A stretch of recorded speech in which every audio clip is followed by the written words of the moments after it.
Now we're ready to do the neckbands and the armbands. They're just, as you mentioned, just rectangles. They don't have any notches on them or anything, so they're pretty easy to put together.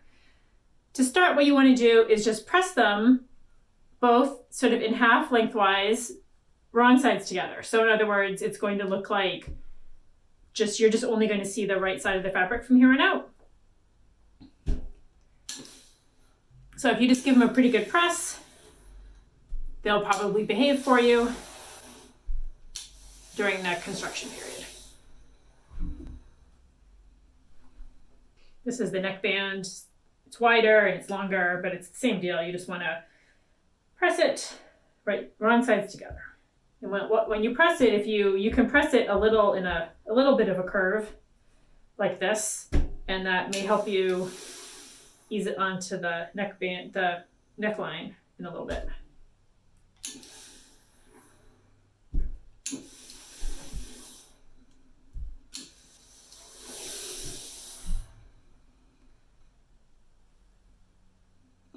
Okay.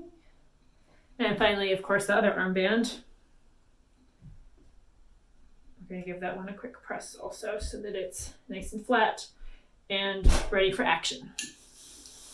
From here, what you want to do is for the neckband and the armbands, you just are going to make a loop out of them. So just unfold the press you just did and just sew the short ends together so that you end up with a loop, and then you'll be ready to put them on your top.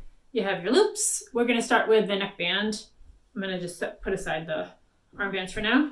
Pin it into quarters. So you have your center back, which is where you just sew the loop together, and then pin at the opposite end so that it's in half. And then from there, you fold it in half again, like this. And so you have quarters, and then pin each of the quarters too.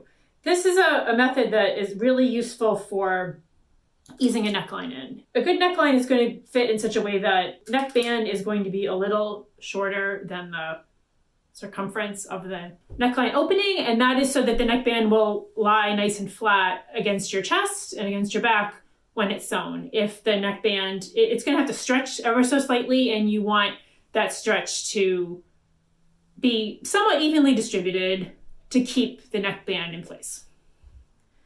So now that we have this, we're going to pin it onto what we have together so far for the top. When you pin it, you want the raw edges to be even, so it's the right side of the top, and then you're going to get a right side no matter what you do for the neckband since it's been pressed wrong sides together.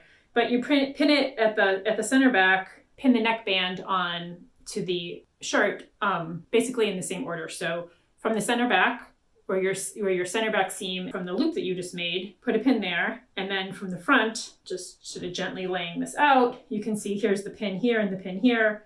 So you're going to pin those two together, and it's raw edges even, so you'll end up with it's right sides together, but the neckband, of course, is both right sides since you pressed it wrong sides together. Hope that makes sense. Again, on the side, here's where your pin is, where you divided it into quarters, and here's where the quarters are on the bodice, and you just pin those two together.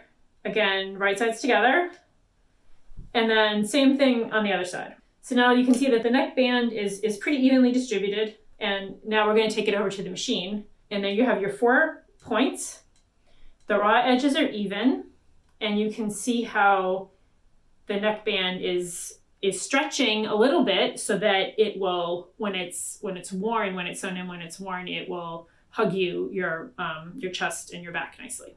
So I'm going to take it over to the serger, and I'm just going to sew around. Again, it's a 5/8 inch seam allowance. And here's our finished neckline. And now what we're going to do is on the sewing machine, we're going to do a row of top stitching right along here, right between where the edge of the neckband is and the bodice itself. And what we're going to do is we're going to sew the seam allowance down. So the seam allowance is here. Give it a good press so that the seam allowance lies flat. And then you're just going to, just for like 1/8 of an inch from the seam, just top stitch that using a zigzag, a long narrow zigzag on the sewing machine so that that seam allowance stays in place, and it also will help the neckline continue to lie flat. So we're ready to go here to do this top stitching along the neckline. I have the seam where the neckband meets the bodice is right in the foot is right in the middle here. And I'm just going to move my needle over a couple so that it will be about 1/8 of an inch or a couple of millimeters away from that seam. I have previously pressed this neckband down so that the seam allowance is here. You can maybe see how it's a little bumpy right there. And what you want to do is just go along and sew here so that that seam allowance is captured within the top stitching. It will help keep the neckline in place and will just provide some additional stability for your neckline over time.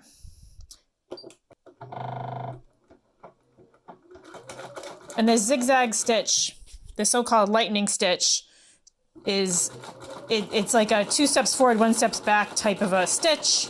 Sometimes it's a little slow to get going because it's sewing sideways and then forward and then sideways again, but you can just do the entire neckline in this fashion. Okay, and here's the finished neckline. You can see how there's this top stitching that's just right along here. It's pretty subtle.